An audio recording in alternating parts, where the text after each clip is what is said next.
and I've been called many things. Gun enthusiast, monster hunter, doomsday prepper.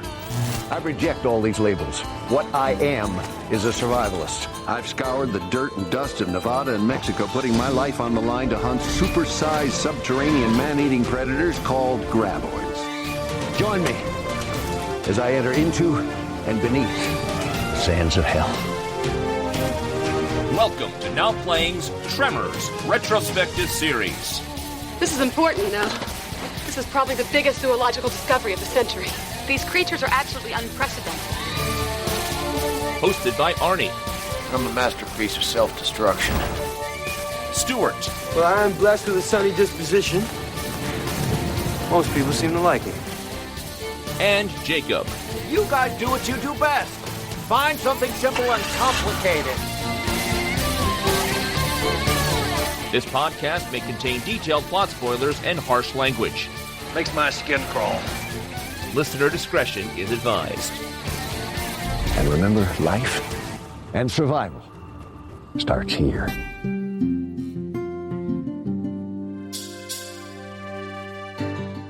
Today we're discussing Tremors 3, Back to Perfection, starring Michael Gross, Sean Christian, Susan Wang, Aria Richards, directed by Brent Maddock.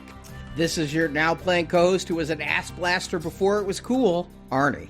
Stick with Stu and you won't watch poo. This is Desert Stuart reporting for duty. I guess I have to do something butt or poo related now? Hey, it's Jacob, the host who understands tape is a total statement. Forget safety pins, people. Forget patches. You want to be punk rock? Tape. Just put tape, random tape all over you. Scotch tape, duct tape, electrical tape.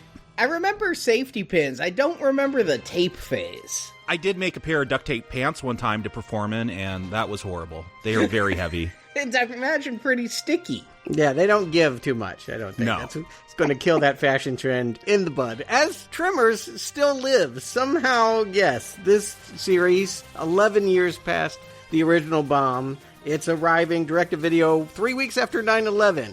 Could there have been a worse time? Could this movie have been more poorly positioned to do well than when it came out? I'd argue that that's probably as good a time as any because people aren't going out. People are looking for comfort. They're looking for something familiar and safe to watch in their home. We're looking for a hero like Burt Gummer at that time. Actually, yes. You're looking for the people with the big guns to go after the enemies. Tremors was a, dare I say, beloved or at least cult franchise. So you might have hit at a time where there was very little competition. How many people are in a cult? I need to know this. I know how many eggs are in a dozen. How many people qualify as having a cult following? How many Tremors disciples are there? Again, I find it hard to believe. We're working up to number 7, Stuart, so there's people in this cult. There were apparently back around the time of this being created, there was a forum group, much like the Kevin Smith forums I discussed when we reviewed Clerks. Tremors had their own forums with thousands of people, and there were debates like, is perfection facing east or is perfection facing north? And bringing up screenshots of maps and discussing what shriekers eat and just all these things.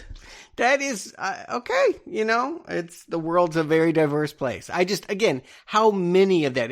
This feels so small. And yes, you're right, we're doing 7 films, and so far so good. I've been surprised that the sequel, held the quality as well as it did. It's like the anti-Community, because with Community, I think they were always saying 7 seasons in a movie, and here we're doing 7 movies in a TV season. Yeah, I like even something like a Leprechaun, or just, I feel like there's no even real, I guess I just don't know the right people. I never heard any buzz about this series. I never knew anyone that ever had a thing for them. Obviously our listeners do, that's why we're doing it. They kept asking. I hope so. Yeah, I never knew this was a franchise until I got involved with Now Playing and people started asking for this. And I got to apologize. I said Michael Gross was the only one coming back. I didn't realize everyone except Kevin Bacon and whoever played Rhonda, they're all coming back when we go back to perfection. That was a surprise to me. Not everyone. We also lost Fred Ward. Yeah, Fred Ward, sure. But Melvin's back, Mindy's back, Nancy's back, Miguel. I didn't even know Miguel's name in that first film. He's back. And yet, I always try to judge these things by the box art. I went and looked at the poster. They're pushing Michael Gross. It is now the Michael Gross show. The Burt show is what they're really telling us here. He's bigger than the worm on the poster I saw. They really want you to know that he is front and center here. I actually have created a spreadsheet of characters in Tremors now. And we got, 4 returning characters here from the first one, and then some relations, like Walter Chang's niece is in here, but... 5. Who's the 5th? Melvin, Miguel, Nancy. Miguel, I don't have Miguel. Even Nestor gets a reference in this one. Yeah. Well, that's what happens when you keep the same creative control. You've got the same people behind these projects, and they were approached by Universal. Universal came to them and said, you know what? Tremors 2 did well enough for one last one. Let's close out the series. We will have just saturated the market with Tremors then. You can do one more. Tremors 3. And it makes sense. They've got the third person that was always involved in the director's chair. I mean, Ron Underwood is still making Hollywood movies. The screenwriter from last week, he's still here working on the story ideas. But Brent Maddock has yet to have creative control, and he was always there from the inception. It's kind of cool that he gets his time at bat. Yeah, so I don't know why we're reviewing 4 more of these. This is the end of the trilogy. I guess it's kind of like Star Wars. When they see money, they don't stop when they should have. Oh, I think part 4 is the Rise of Gummer. We're going to get into that Star Wars sequel territory. You know, in part 7, we're going to find out that Gummer is actually Valentine's grandfather. I do expect Michael Gross to take more and more of this away. I just expect no one, like even the worms, like not being in the last one. It'll just be him. By the last one, will he be infested with worms? I mean, how old is Michael Gross these days? He wasn't young back then. True enough. Oh, man, I'm just biting my tongue. I'm biting my tongue. You know more than we do. Michael is gross, is what you're telling me. Just wait. Just wait. Number 5, Bloodlines. Ooh, it's going to get real foul. I came in not knowing anything about Tremors 3. I turned it on complete blank. I had not seen a trailer. I had not seen a box. I ended up getting the Tremors 4 movie box set, so the cover art of the first one's really all I'd seen. So I was in for a surprise as we returned to perfection. Was it ever perfection? I don't know. But Arnie, give him the plot and we'll see how close they get to Tremors 1. It's been 11 years since the Graboids were last seen in Perfection, Nevada, which has now become a tourist trap where people come for a possible Graboid sighting. Capitalizing on this is Jack Sawyer, played by Sean Christian, who's opened a tour ride in Perfection that fakes a Graboid attack. One day during the tour, a real Graboid comes and eats Jack's assistant. It turns out there are 3 Graboids in the area, which is great news to Burt Gummer, again played by Michael Gross. Burt has made a name for himself as a Graboid hunter, and he's looking forward to killing these new monsters. That joy ends when agents from the Department of the Interior and the Bureau of Land Management show up. They say Graboids are an endangered species that cannot be hunted, and the townspeople may need to be evicted as this becomes protected land.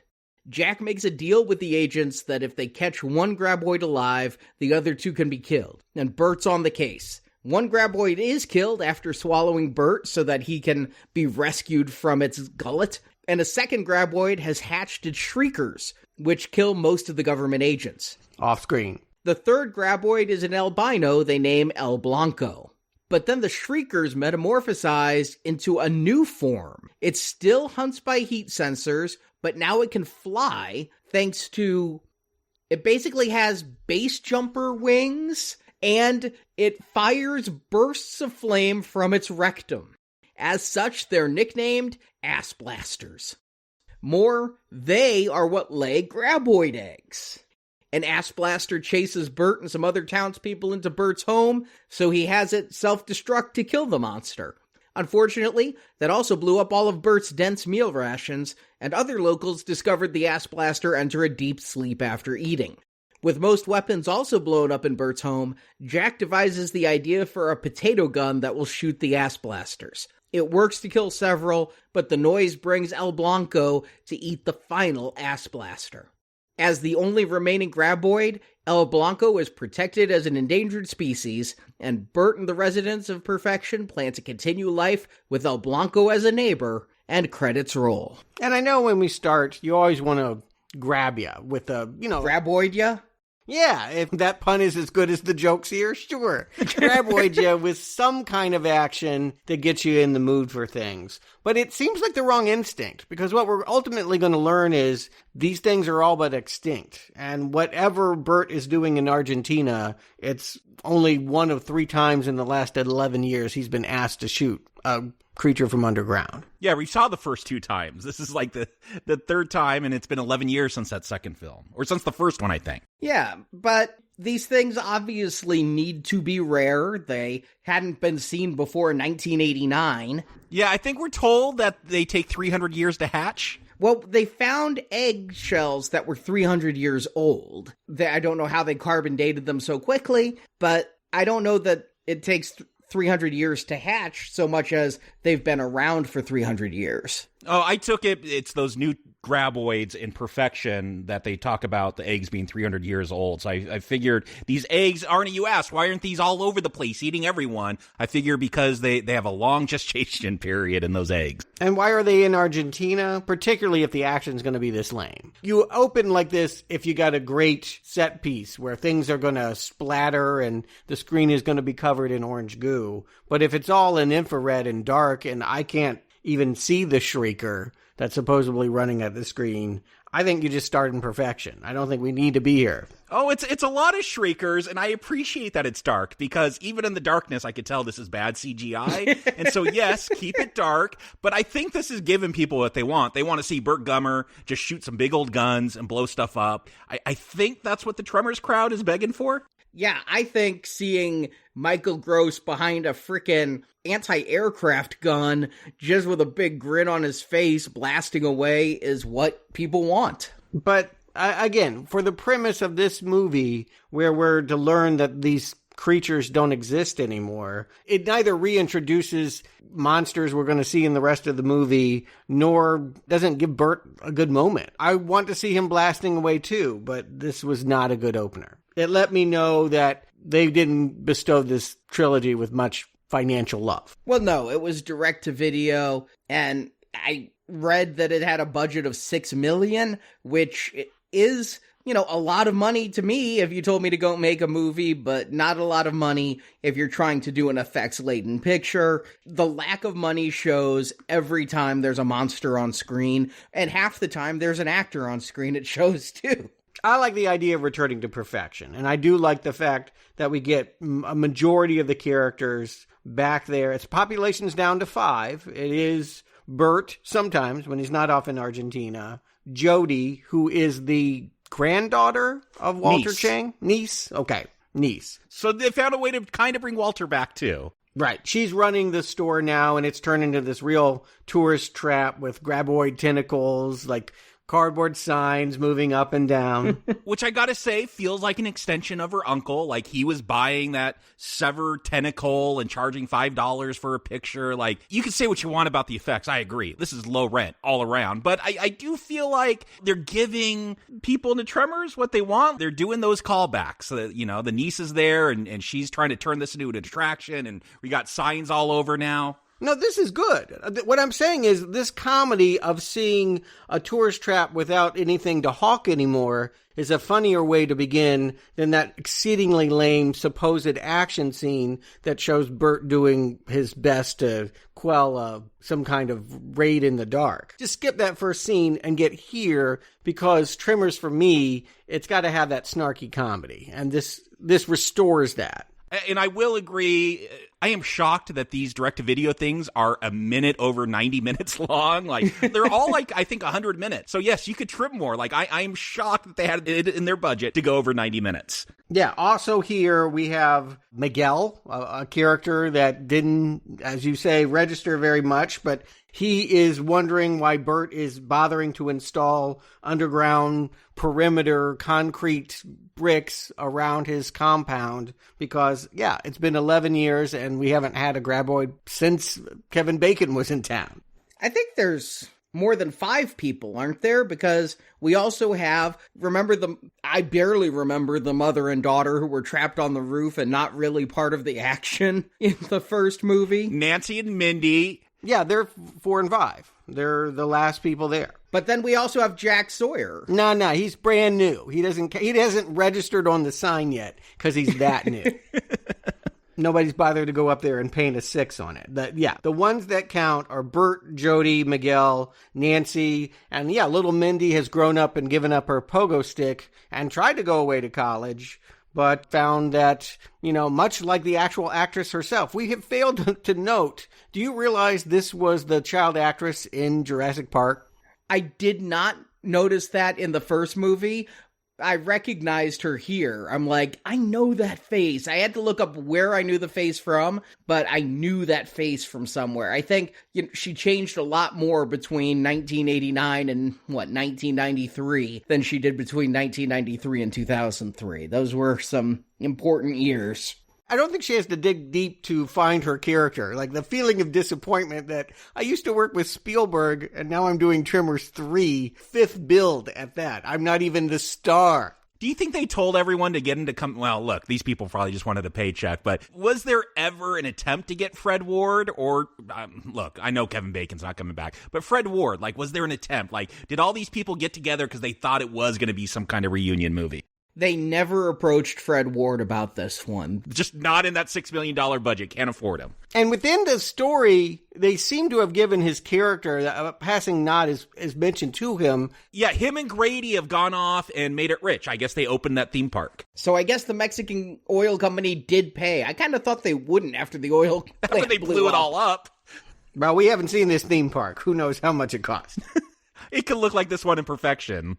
But yeah, they never approached him, and he's the only person who doesn't do any talking about this movie. He's very press shy. He never did too many interviews, so nobody knows if he would have come back. But everyone else, yeah, they were happy to come back. The actress playing Mindy, she almost didn't come back. She actually was a college student, and if she couldn't arrange it around her classes to shoot, she wasn't going to do it. She was not willing to drop out of college for real for this movie. No. I wondered if she was supposed to be getting all the stuff that Jodie's going to be doing, but then her schedule didn't allow it because, again, they're going to tease her like she's this big deal. And again, she was in Jurassic Park. That should give her some cred when she's doing the parody. But ultimately, this is Burt's movie. He is the Fred Ward, and he is going to be getting a new Kevin Bacon in the form of this, tour guide huckster. You're saying that because Jack is younger, because he's not upstaging, Actually, I think Sean Christian's pretty good. I looked up this guy, I'm like, a soap star. He kind of looks like Brad Pitt. He kind of plays it like Brad Pitt. And I actually think he's much better than Grady last week. I agree. Grady last week was awful. I was reading some of the other people that had read for the role of Grady, like Matthew Perry, and I'm like, that would have been so much better than the Grady we got. Yeah, there's a character named Buford in this, and I feel like they're taking out that anger on Grady with Buford. Those feel like similar characters, but Jack is a big improvement. And that snarky humor I'm talking about, it all comes from this guy, because he's come here without really even understanding the culture. He's never read about what a Graboid does. He's just jumped on this as an opportunity to bilk people out of money. He takes them out to the desert, shows them the famous holes in the ground that supposedly all this action happened at 11 years before, and then has a friend stage a fake Graboid attack so that he can sell them overpriced water on a rock. I love it that it's just using a fire extinguisher to spray dirt into the air. And I mean, that's probably how they were actually doing the special effects for these direct-to-video ones. Probably true. But it works. Again, lean into that. The fact that you are too cheap to actually pull it off legit, well, then it's kind of funny that you're making fun of yourself. I mean, again, that is the instinct to take. If you can't be Jurassic Park, then yes, then make fun of it. And they're doing a good job of that here. I actually find all of my initial bad taste about how cheap this thing looks go away as we're reintroduced to the humorous characters. And on his tour, they had 2 actors that got me really excited that they'd up the caliber of acting here. Unfortunately, they don't stick around. They have character actor Kelly Connell, who was the yuppie poet from Cocktail, as well as 150 other roles, is the tourist with a camera. Yuppie poet? The yuppie poet. Oh, the performance artist that was dressed up like the yuppie. Okay, all right. In the bar, yes. Yes. Okay, now I remember. Okay, what a career. Okay. Well, the guy's done 150 things. I mean, he's been on every sitcom and... Yeah, exactly. Then you have Mary Gross from Saturday Night Live as a tourist mother forcing a photo of her son with Gummer. And yeah, I had to look it up. She is Michael Gross's younger sister, but I'm like, these are actors I've seen. Nope, gone. Yeah, they don't stick around long. But I agree with you, Stuart. Like, look, this film, I'm not expecting a masterpiece, but the fact that they're having fun with the premise, they're kind of poking fun at themselves and going back to this ghost town of a town, and yeah, they're trying to do this whole tourist thing based off the first film. It's kind of like this franchise. Someone's going to perfection to see these fire extinguishers get blown in the air, just like people are coming back to see Part 7. Look, it's not great humor, but I like that they're having fun here. I love the comic books that are in the shop, where they have the Shriekers comic, the Graboids comic. They're Dark Horse comics. And then the Graboids versus Shriekers comic, by Dark Horse. They, more than anyone, are surprised that they're making Tremors 3, that there is an audience, that they got the money for this. And again, that's just, it's meeting me where I'm at. I'm able to smile and go, okay, this is not taking itself seriously, and it's working as comedy. And if I'm not loving the visuals or feeling like, yeah, this is going to be as good as the first one, it can hold par with Part 2. That's my hope. Now, do we ever know why the Graboids emerge? No, I watched this movie twice for this review because, not to preview my end thoughts, but this thing is flavorless, and I watched it Sunday. We're recording Wednesday, and I forgot most of the fine details. So You don't remember great lines like Ass Blaster Blitzkrieg? I did not. I mean, I remembered there were ass blasters, but I didn't remember it enough to come into this conversation and have an in-depth conversation. So watching it the second time, I paid very close attention. The only thing I can get is that the Argentinians gave Burt a watch that has an ultrasonic frequency to sync up, before they had the satellite watches and things. Apparently they had these ultrasonic watches. Later on, they're going to find out that El Blanco is hunting based on that sonic watch. At least it's not a psychic graboid like Jaws 4. Yeah. And it's not out for personal revenge against Burt. So maybe it is his sonic watch that has brought them all to perfection. Except they always make a point that, like, these graboids can't get out of perfection because of all the hills. I guess unless they head south. This series has never really explained why all of a sudden the hatching and... Precambrian? No, I know it gave us an origin story. It has never said why they hatched now. No, it's not. It's never said a character did something, dug into the ground... Well, we've never seen ass blasters flying around, and they're the ones who lay the eggs, not the graboid. We're going to be reintroduced to Melvin as well. We're going to find out that he's grown up, is now trying to turn his hometown into condo real estate or something like that. You could have made it that he accidentally dug him up, trying to build the first walk-up. This sounds like a similar complaint to the scientist not being responsible in the first one. Yeah, no, that's exactly it, is that we're at the conclusion of the trilogy. You do want to tie up all the bows at this point. Like, whatever you haven't done, bring it now. Well, the writer and director said that they did. They said that they finally have explained the entire Graboid life cycle. And that's what people wanted to know on their forums. Yeah, people aren't like you, Stuart, where they want actual answers in this movie. They just want to know the life cycle of the Graboid, apparently. That's what the fans want. Oh, I want that too, again, but I'm just talking about in general a tightness of all loose ends that are dangling. The many ones that were left behind because we were having so much fun. Now is your moment to grab those and bring it tight. But for reasons, a Graboid is suddenly going to be eating Buford, the poor guy with the fire extinguisher, and we just have to deal with 3 more. And that's good because Buford was getting a little rapey, right? I mean, because he was sitting back there with Mindy, and Mindy was really crushing on Jack, talking about how she imagines what Jack's like and if he has a broken heart. And Buford is just getting angrier and angrier and throwing that knife more and more. And I just got like Buford was getting ready to attack her in some way, either kill her or rape her because he was jealous of her affection for Jack. And the Graboid saves her. Oh, I never took it that way. I think you've seen too many Last House on the Left movies, Arnie. I don't think that this PG-13 movie was ever thinking about that. I think he was jealous. I think you're absolutely right. He wants this girl to like him, and she is crushing on the better-looking star of the show, and this guy is in the bushes while he gets to entertain the crowd, and so there's a lot of resentment, and even his death, no one will really see it other than some clouds in the air. I like how they stage this, that Jack goes running to him, and then popping up behind him is the worm finishing the meal. Like, we see Buford actually pop up being eaten so that the tourists can take pictures from the truck. Yeah, and again, I want to give these direct-to-video movies, look, we're going to get a lot of CGI Graboids in this, and they do not look good, but yeah, when Buford's getting eaten, that's a real puppet, so kudos to you guys.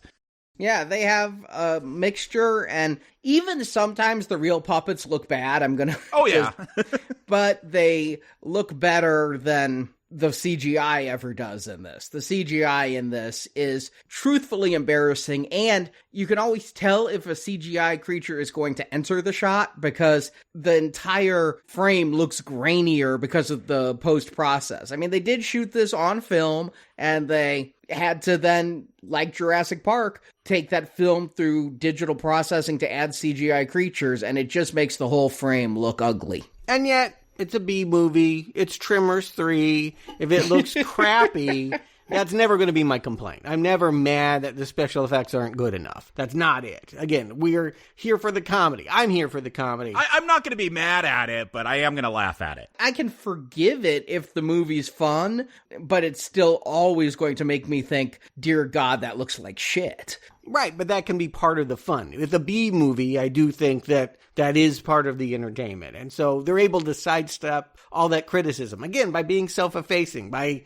being embarrassed to exist, by admitting that, yes, this is turned into a very low-rent affair with 5 people living in the town and no tourists coming to this. I do think that, yeah, if it looks seedy and run down, you're right about one thing. The key is we got to be laughing. They got to keep the comedy up. They don't need to re-emulate the Spielberg thrills. We're not going to get scares in this movie. What few they had in the original can't be replicated. We need to keep laughing.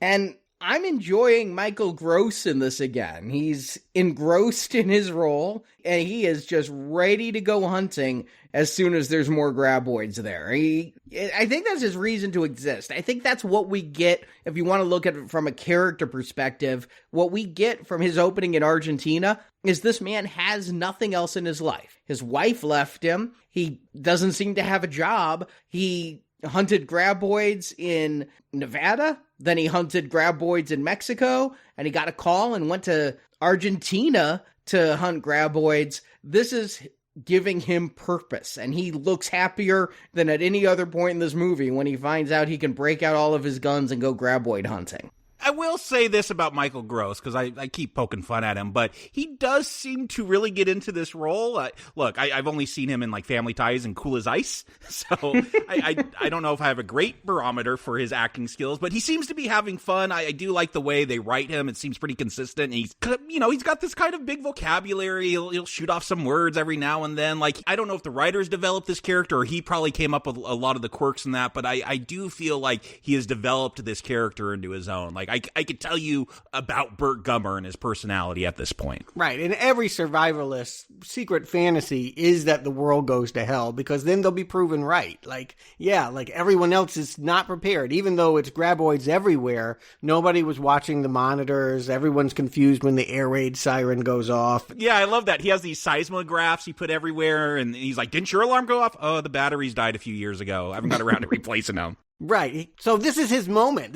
Now we get to kill. You can see him breaking out the remote control trucks again with the bombs. He's going to finally be relevant after 11 years. Until the feds show up. Yeah, of course, the government. What a great joke for this character to be yet again his worst fear, right? Eminent domain. We're going to take away your land if we can't capture humanely these worms. Yeah, Endangered Species Act. Yeah, but he was betrayed. It was Nancy who called the government because she didn't want the hunt. She thought they were going to help, though. She didn't know they were going to try to kick them all out of perfection. Yeah, she didn't believe in Burt anymore. Nobody really does. I don't know why. He's had 3 successful Graboid hunts, and I'm just going to say to Nancy and every listener out there like her, never call the government. It never helps. I may sound like Burt, but Jesus, no. Yeah, I think you'd be good friends with Burt.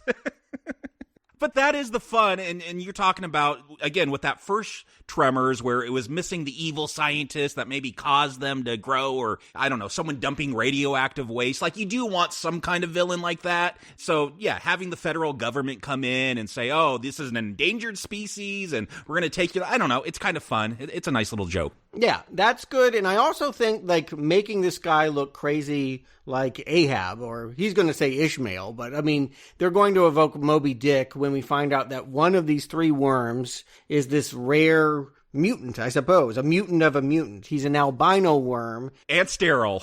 He's never going to hatch the Shriekers, and he does... Is it romantic?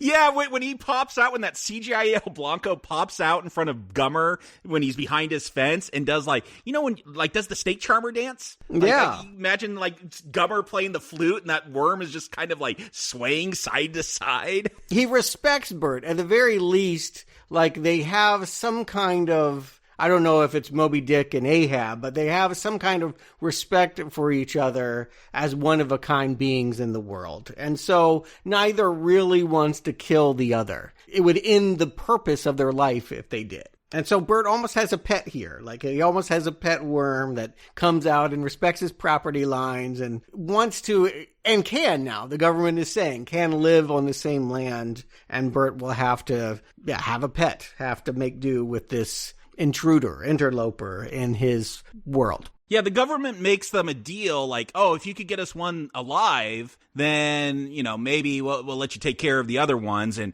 this time, where Burt was really for that in part 2, let's get one alive or get 100,000 instead of 50,000. Now he is dead set against that. I guess that Argentina encounter really turned him against keeping these Graboids alive. Well, I think once you find out they turn into Shriekers is a good reason not to keep them alive. And he caught a Shrieker alive and brought it back, though, in part 2. Yeah, but that was before he knew they just spit up more of their own and that they were like tribbles. But I can't even imagine that a species as deadly to humans as Graboids are, and that were unknown before 1989, would be considered endangered. That would be like if we remade King Kong and you couldn't shoot him with airplanes because he's an endangered species of giant gorilla.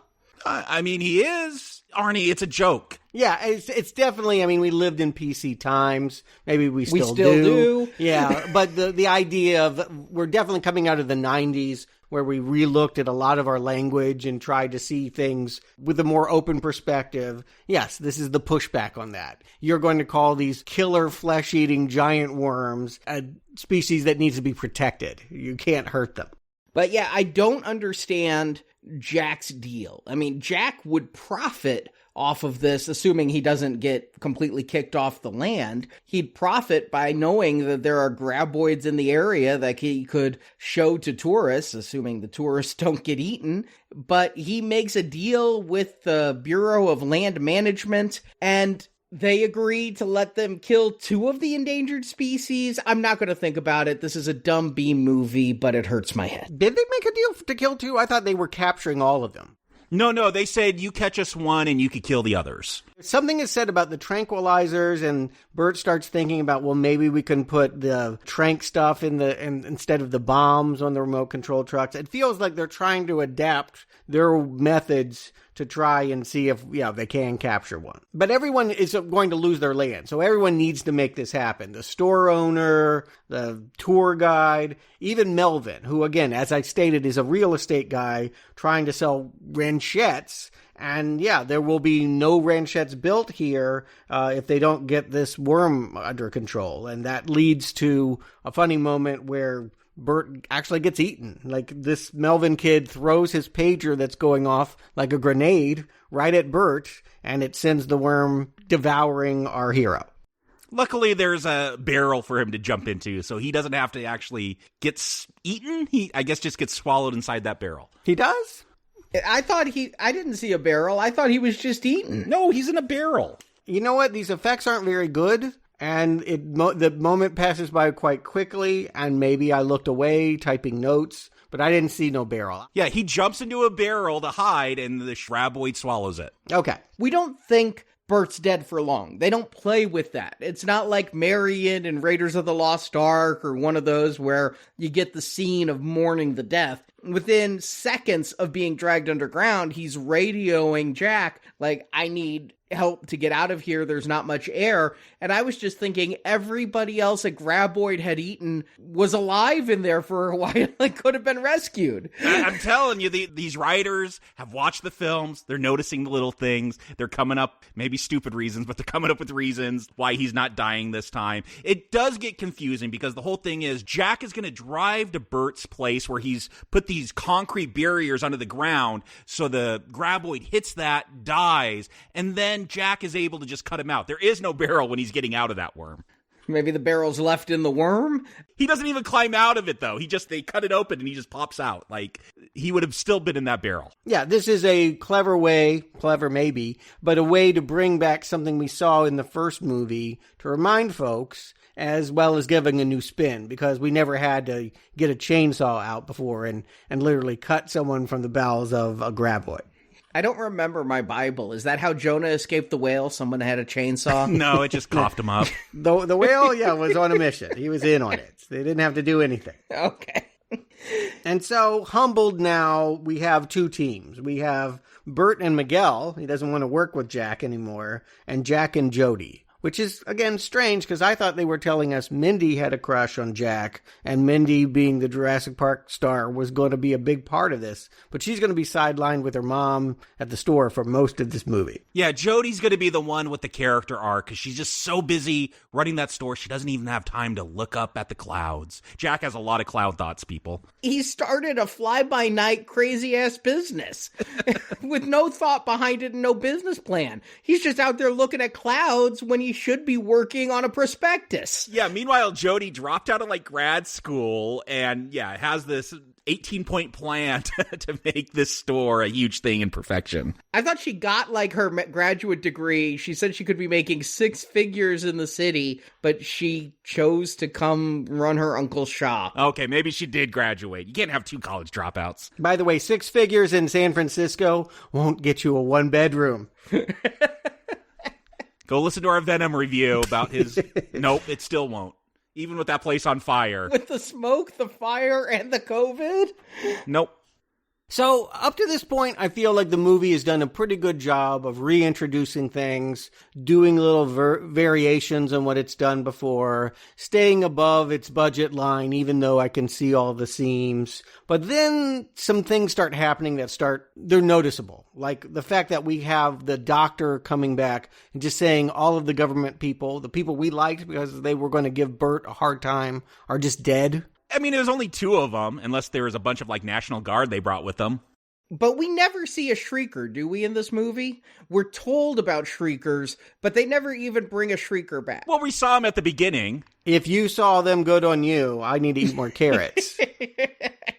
Okay, you're right. They were at the beginning, but I would have liked... I'm in this for fun kills. I'd have liked to have seen the Shrieker attack. I'd have liked to see this doctor spray himself so that he couldn't be seen by its heat sensor. That's what these movies live for. Like you said, Jacob, this movie goes 100 minutes. Spend 3 of it on that, except they probably literally can't afford the Shriekers. Yeah. So, like Stuart said, cut Argentina and give us the Shriekers. Yeah. The problem that the Shriekers present is that they can no longer do inference. What they were so good at in the first movie is that, the fence posts get sucked one by one, and you can just imply things coming from the ground without ever having to show them. But a Shrieker is just out there in the sun, it's just no disguising it, and you have to show it. And if you don't have the money, then, it just ends up being stories people tell you about what happened off screen, which is highly unsatisfying. But they don't fix that with the ass blasters. The ass blasters also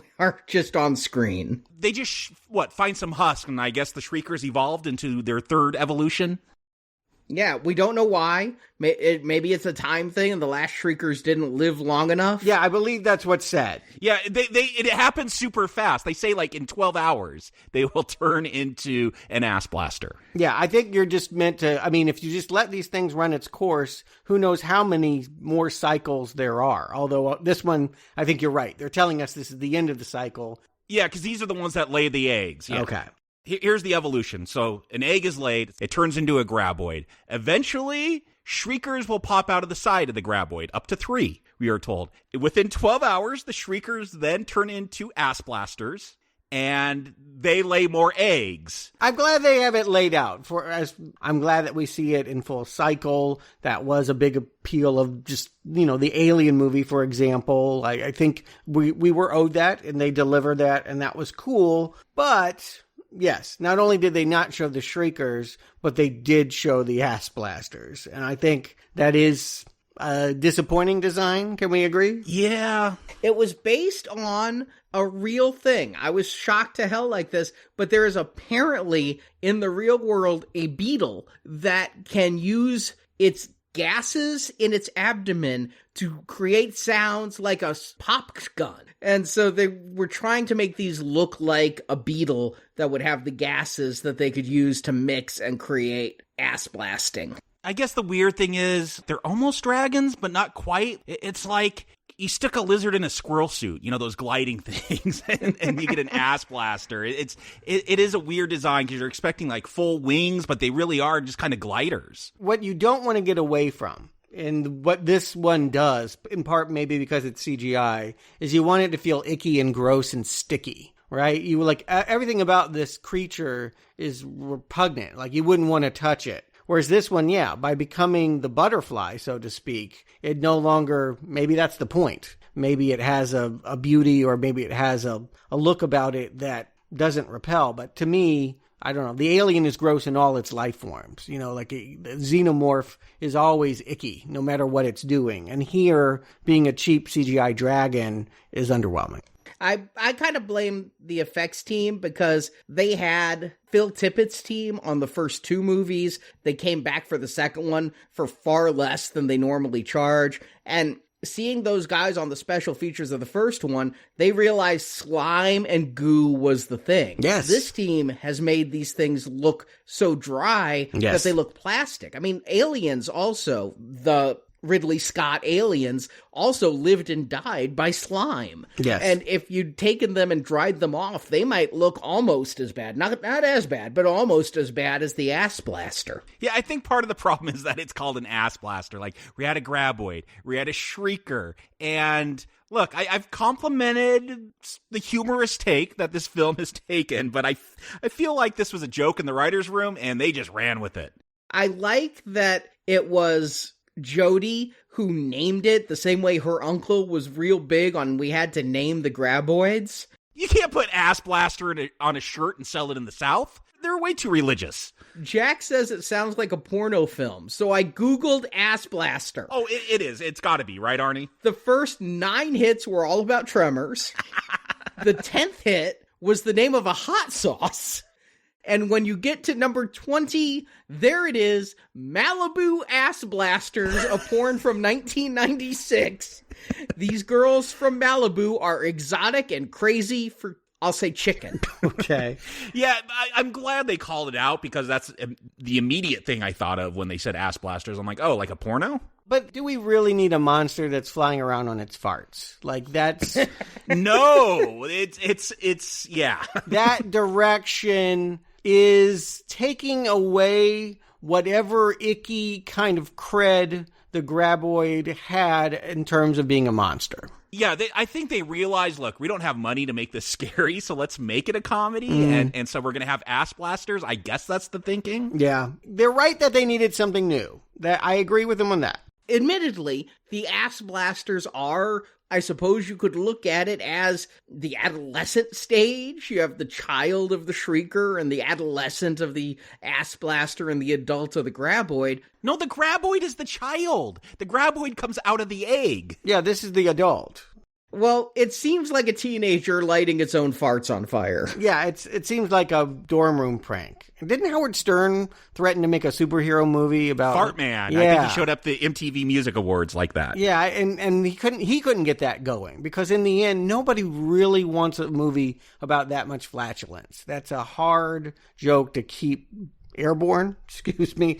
And they no longer talk about how bad these things smell. I would think these things smell like crap. No, they burn all their methane out. Yeah, there you go. Maybe that is why they're so stinky, is that they've got to have that reservoir to burn off. Whatever. Again, these are not begging the kinds of questions I would have had about the completion of the life cycle. It is what it is. We're at frat humor jokes. And you're right, this movie is leaning towards comedy because it very much understands it can't be the icky, gross alien movie that we might have wanted.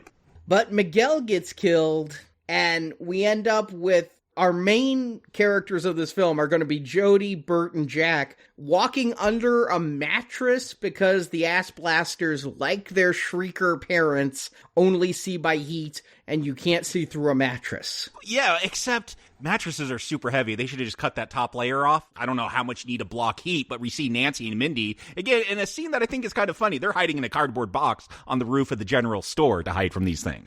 Yeah, that was one of the good, horror moments, was they're on the radio saying, yeah, we're fine. They think they have to worry about shriekers, like seeing them in infrared. They have no idea about what's coming behind them on the screen as that dragon's flying at them. That was a nicely staged moment. But they get back to Bert's house, and you're perfectly safe there because he's got all the guns. But logically, Burt is afraid if they eat his MREs, his meals ready to eat, that, like the Shriekers, they'll just start making a ton of ass blasters. So he blows up his whole house to kill one ass blaster. Yeah, meanwhile, Nancy and Mindy, they're fighting off an ass blaster, and Mindy just microwaves a giant ham for 30 seconds. It's not going to heat that ham up enough, Mindy. I'm sorry. But that we find out that food puts the ass blasters to sleep. They're able to catch one, and I do like this. This is something I think they set up in part 2 with Burt. When he found out that Graboids became Shriekers, and he's like, I have not been given the information that I was supposed to be given. And he does that kind of same speech here. He's like, how was I supposed to know that they would have gone to sleep with this? He's never getting the information he needs when he needs it. But it is a good way to literally disarm this character who was overprepared. If you got him to his house, there's nothing he couldn't fight off. You have to take away his toys. But then you also have to give him something new. And I do think that as we reach the climax of this movie and they stumble to the junkyard of Nestor, a minor character from the first movie, but they evoke his name. Yeah, I don't even think we talked about his death, but he was standing on top of his mobile home that got knocked over by a graboid and he got eaten. Apparently his mobile home has been towed to this junkyard. I just want to insert, you're jumping from Bert's house blowing up to the climax in the junkyard. There are about 20 very long minutes in between there of them hiding in a boat and hiding in a porta potty. I mean, yeah, that's when they get to the junkyard. You get some hilarious jokes. That's all junkyard in my mind. I'm not jumping ahead, but what I'm saying is you need to now create new dynamics for a climax, and I think you're right. What we get is very scattered, and it's not very clear. They end up settling on a potato gun, which means nothing to me. This is not a potato gun. At least it's not. We didn't call these potato guns. I don't know what you call them. Potato guns are these little plastic things you actually stick in a potato, and it pulls out a little chunk, and you should shoot that as a potato pellet. These things, I remember shooting these off when I went to a day camp one summer. One of the counselors had one of these made out of PVC pipe where, you fill it up with little butane and put a tennis ball in there and shoot it 100 yards in the air. Oh no, a real potato gun can kill somebody because you take a pipe, you take a incendiary fuel, and the pipe is usually about, I'd say 2.5, maybe 3 inches in diameter, and the potato plugs it. So it creates this explosion, and the potato flies out like a bullet, and you're not flying a potato pellet. You're throwing a whole frickin' potato, and kids shoot them against brick walls, sometimes through windows accidentally, but if a person gets hit by them, they can be concussed and killed. Yeah, it was quite powerful, the one we shot. I guess my point is, why take away Burt's gun only to make him build a new gun? I feel like you're telling us, oh, they're going to have to do it in a new way. Alien 3, we can't fight with the Marines anymore. They now have to figure out how to lure it down a tunnel and light it on fire with the materials we have. It made it Jack's plot. Jack needed to be active. If Burt just had a gun, Jack would just stand there while Burt fired the gun. This made it a two-person gun. Jody is still just a stander-by, but she does blow one up in her own way by pouring some gasoline in a trailer. I think it's her idea to use the hose nozzle because, it has a little hole in it where you could light the fuel or whatever. I think that's her contribution here. And while I think it is a good idea to have Jack bring something new, again, these are characters that have been at odds. Now Burt is going to respect him. I don't know why he knows about potato guns. It's just a teenage adolescent thing. I know about potato guns. Yeah, I think if you grew up in a place like Perfection, you know. You want to set it up in Act 1. I mean, again, we talk all the time about Chekhov's Act 1 gun. Yeah, it should have been some part of the tourist trap attraction that he was doing. You're right. Instead of the fire extinguisher, he should have had basically potato guns of dirt. No, they have Chekhov's fire extinguisher. That's what one of the BLM guys uses to get away from the shrieker. It's not to the same effect, though, as Fred Ward in the second one. Nothing Jack brought to Perfection is used against the new creature. And so you really don't have him contribute in a way that feels meaningful. But I do love the moment where they're doing this, and Jody goes, "Do we have a lighter?" And Jack goes, "Burt does." And Burt's like, "How do you know?" "'Cause you're Burt." And then Michael Gross pulls one out. "Damn right I am." I liked that moment. I mean, Michael Gross is the most fun part of this movie. That's what I'm saying. I was expecting to hate Michael Gross a lot more in this franchise. Maybe I will by the end of it, but he's not bad. He's not great, but he's not bad. Well, I mean, he's playing the camp role. I mean, he gets to mug and he gets to be big and play against the type that we originally thought him about. Yeah, I think he's fine. He works in this series within context, but I don't know that he works at the climax of this movie where it's something about his watch that is bringing the white worm to eat the last ass blaster. Well, yeah, the El Blanco always knows where Burt is because of that watch. So Burt throws that at the last ass blaster, and El Blanco pops up to eat. He doesn't care what it is because he thinks it's Burt, I think. But oh, really? Yeah, because he was just following the vibrations of that watch. So he does want to hurt Burt. See, I thought maybe he was doing this for Burt. No. This is Burt knowing El Blanco was coming for him. I think it is a white whale situation. Okay. But by the end, they are going to be friends. Okay. And then I got really confused when we cut back to town. There's an ass blaster in the cage. I'm like, well, did the worm not eat it? But I forget. Nancy had one of her own. Like, they overfed that one. Yeah, they gave it that hot ham. He went into the food coma, and so she can sell it to Siegfried and Roy and be out of here. We'll never see them in the franchise again. There's a joke that didn't age well, right? I know.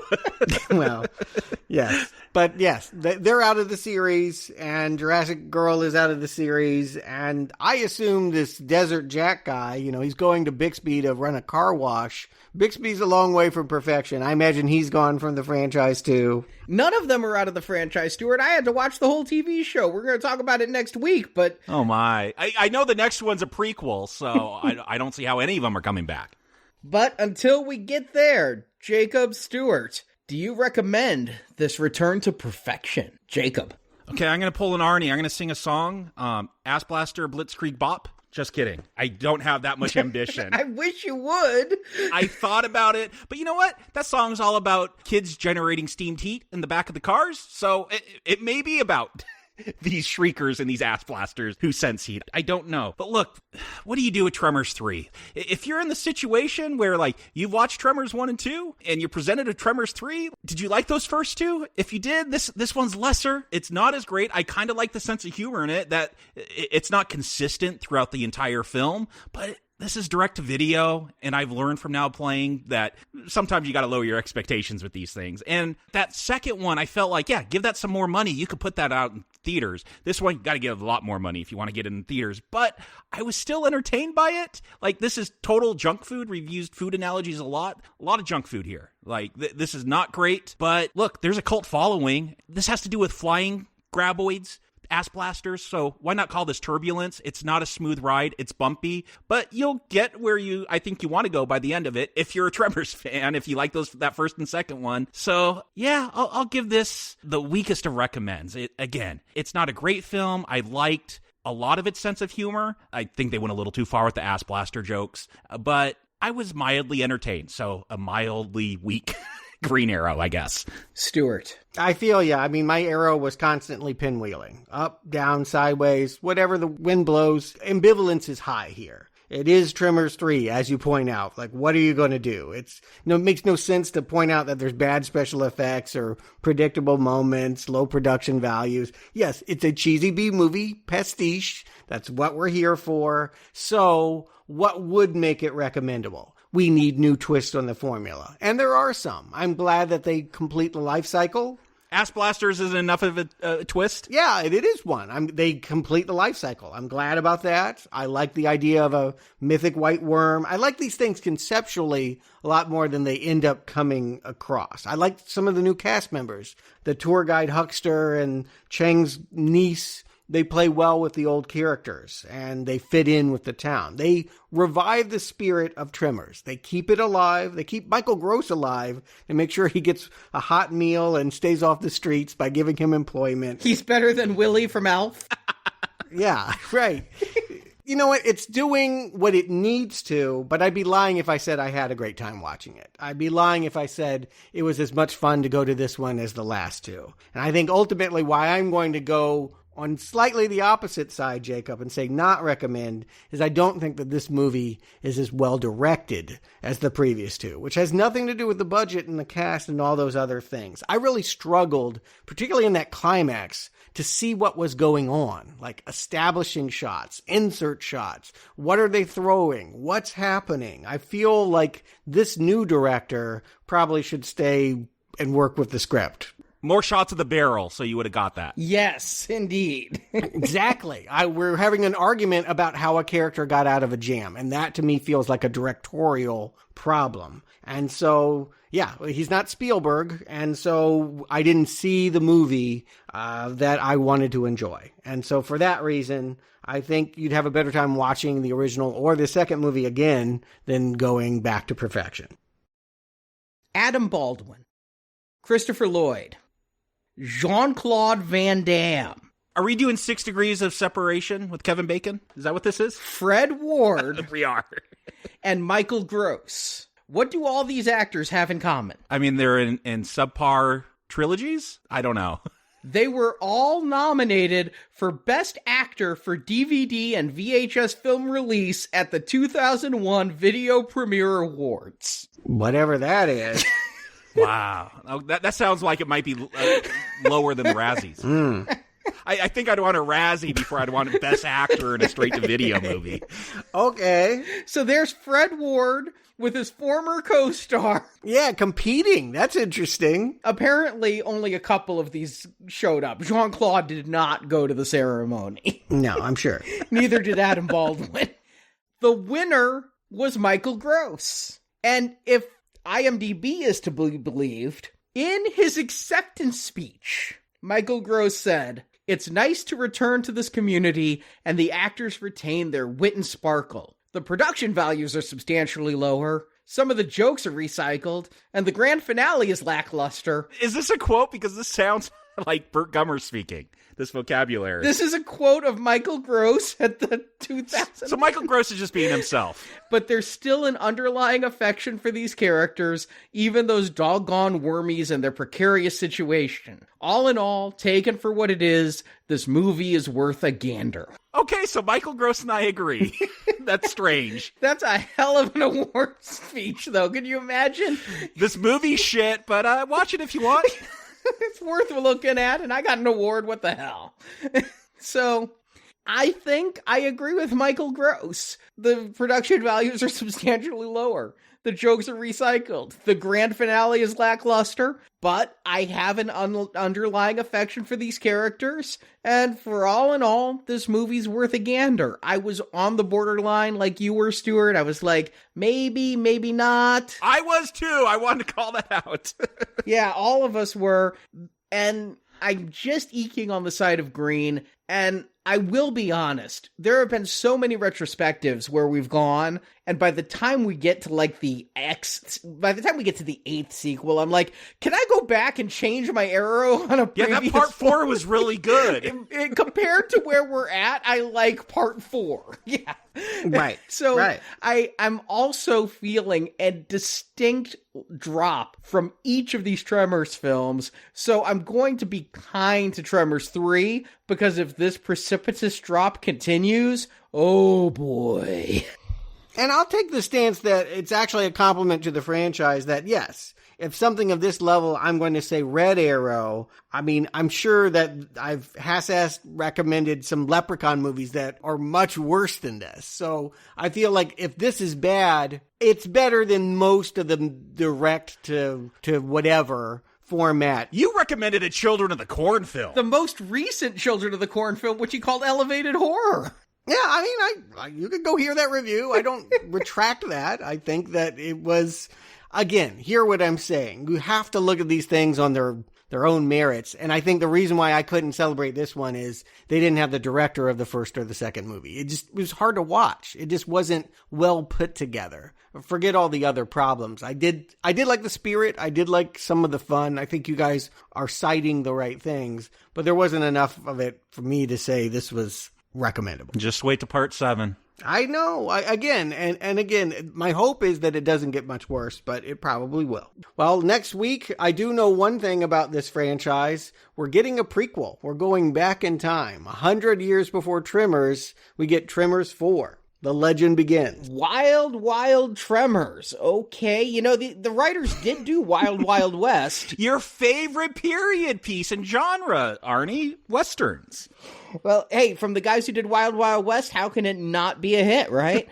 Hopefully there's a giant mechanical spider. Well, there'll be probably a giant CGI worm if Tremors 3 is anything to judge by. But we will discuss that next week. Meanwhile, this Friday, our donation drive continues on. We thank you for everyone who's donated so far, and our silver level donation continues to go on with our 4th show. Wes Craven returned to the Hills to direct the sequel to The Hills Have Eyes in the 80s. With dirt bikes. Lots and lots of dirt bikes. Ooh, I'm excited now. You said dirt bikes? It's going to be better than Rad and Gleaming the Cube. I don't know about Gleaming the Cube, but maybe better than Rad if it's dirt bikes versus cannibals. It's no Prayer of the Roller Boys. But that is going to be for silver donors as we continue these horror films for a lead up to Halloween. You know, it's been a scary year. Let's go have some fun looking at fake horror instead of going outdoors to real horror. And we're also giving away another movie. This time, it's a thriller film called Most Wanted. No, I'm not talking about the Keenen Ivory Wayans film. I'm talking about one where Josh Hartnett plays a real-life journalist investigating the arrest of a person in Thailand that leads to a whole political conspiracy. I haven't seen this film. Tell us if you recommend it if you win one of the 5 digital download codes we're giving away. You can sign up to our Now Playing In Focus newsletter. We've been talking about this for the past several shows. Head to our website. There's a subscribe button. Click that, and the second block down, you subscribe to our weekly newsletter. And if you're subscribed to the newsletter, you're already entered. We're going to be giving away 5 of these digital download codes. You have until October 1st to enter. And thank you to everyone who is supporting our show, everyone who has subscribed to our newsletter. And Jakob, Stuart, thank you for joining me on Now Playing, the podcast hotter than a 50 cal on full auto. We killed him. We killed it. Fuck you! Thank you for listening to this episode of Now Playing Podcast. Now this is low. We have got to set our sights a little bit higher. We hope you've enjoyed the show. Nobody handles garbage better than we do. Come back to NowPlayingPodcast.com each week for another new movie review podcast. See, we plan ahead. That way we don't do anything right now. Also at our site, you can find hundreds of other movie reviews, including Star Wars, A Nightmare on Elm Street, Independence Day, the Avengers films, Back to the Future, Batman, Superman, The Fast and the Furious, and more. Let's be honest, you got a lot of red in your ledger. Now Playing Podcast is a show without any sponsors or ads. We rely on support from listeners like you to keep Now Playing operating. Is there some higher force at work here? I mean, are we asking too much of life? You can donate to the show and, as our thank you, receive bonus podcasts. I would venture that it matters not how you spend your money, but how you spend your life. Over 150 bonus movie reviews are available to choose from on the Now Playing Podbean page, including Alien, Night of the Living Dead, Jurassic Park, Ghostbusters, Indiana Jones, Lord of the Rings, Psycho, Troll, and more. Find a full list of available bonus shows at nowplayingpodcast.com/donate. I mean, we could make some real money on this thing. We could get in People magazine. You can also join the Now Playing patron campaign through our Podbean site. We don't have much of a budget, you know. It's not a high priority in Washington, okay? Patrons of $10 or more get a new exclusive movie review every month. Plus, even more perks, including one where you can pick a movie for our hosts to review. You have asked for some unusual things. Find the details on our website. Oh, I bet you made a fortune off this. Well, somebody did. Sure wasn't me. You can help us out by leaving us a 5-star review on Stitcher, Podbean, iTunes, or your other podcast store of choice. Lead, follow, or get out of my way. I'll lead. That's not an option. You can follow Now Playing on Facebook and Twitter, where we post announcements of new episodes and where the hosts post movie mini reviews. Links to our social media pages are available on our homepage. Last check. How many Twitter followers did you have, huh? Now Playing Podcast is produced by Arnie Carvalho. You're underachieving big time, my man. You should be a global brand. Come on. Associate produced by Jason Latham. There he is. Huh? The man, the myth, the legend. Now Playing is edited by Stephen, Heath, and Arnie. Doing what I can with what I got. Now Playing credits read by Brock. I just bet that you could charm a cow right out of her calf with those fancy words. The opinions expressed on Now Playing are those of the individual hosts and may not reflect the opinion of Venganza Media Incorporated. I feel I've not been privy to critical, most needful information. Venganza Media Incorporated is not affiliated with the motion pictures reviewed or otherwise referred to herein. But I do not dwell on that over which I have no control. That's great. I have to do all the dwelling. All movie clips and music included in this podcast are the intellectual property of their respective copyright holders. They are included here for the purpose of review and no infringement is intended. You've been flipping off the feds longer than Wesley Snipes. It's gotta be a record.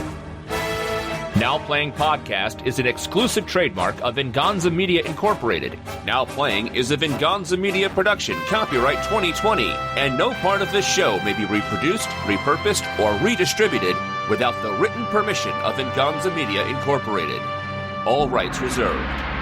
Your little jungle boat ride is over, mister. Time to fish or cut bait.